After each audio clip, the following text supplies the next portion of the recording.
বোমা বিস্ফোরণে ৯ জনের মৃত্যুর ৭২ ঘণ্টা পর এখনও আতঙ্কে লাভপুরের দ্বারকা। তদন্তে নেমে ১৪ জন অভিযুক্তকে গ্রেফতার করেছে পুলিশ। ধৃত ও আহতদের জেরা করেই তদন্তের জাল গোটাতে চায় পুলিশ। এদিন লাভপুর থানায় বীরভূম জেলার police super N Sudhir Kumar পুলিশের শীর্ষ আধিকারিকদের নিয়ে বৈঠকেও বসেন। দুটি বিষয় নিশ্চিত করাই পুলিশের প্রাথমিক লক্ষ্য।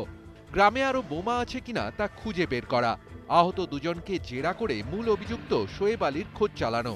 কিন্তু ৭২ ঘণ্টা কেটে গেলেও ঘটনাস্থল থেকে কোনো নমুনা সংগ্রহ না করায় সঠিক তদন্ত আদৌ কতটা সম্ভব তা নিয়ে প্রশ্ন উঠেছে। কতটা শক্তিশালী ছিল বিস্ফোরক ও বোমা, ব্যবহার করা বিস্ফোরণের ধরন কেমন ছিল? লাভপুর বিস্ফোরণ কাণ্ডের তদন্ত ঠিক পথেই চলছে, দাবি পুলিশের। যে বোমাগুলো তৈরি হচ্ছিল সেই বিষয়টা নিশ্চিত হওয়া যাবে। তবে যেহেতু দুদিন পেরিয়ে যাওয়ার পরেও এখনও পর্যন্ত ফরেন্সিক বিশেষজ্ঞরা গ্রামে আসেননি এবং নমুনা সংগ্রহ করেননি, সেক্ষেত্রে দাঁড়িয়ে একটা ধারণা তৈরি হয়েছে যদি বৃষ্টি হয় বা অন্য কোনোভাবে যদি নমুনাগুলি যদি নষ্ট হয়ে যায়, তাহলে হয়তো তদন্তের ক্ষেত্রে একটা বাধা আসতে পারে। যদিও পুলিশ প্রশাসনের যেটা বক্তব্য যে যথাযথভাবেই তারা তদন্তের কাজ করছেন। ক্যামেরা সুভাষ চক্রবর্তীর সঙ্গে আবির ঘোষাল ও ইন্দ্রজিৎ রুল, জিটিভি নিউজ বাংলা, লাভপুর।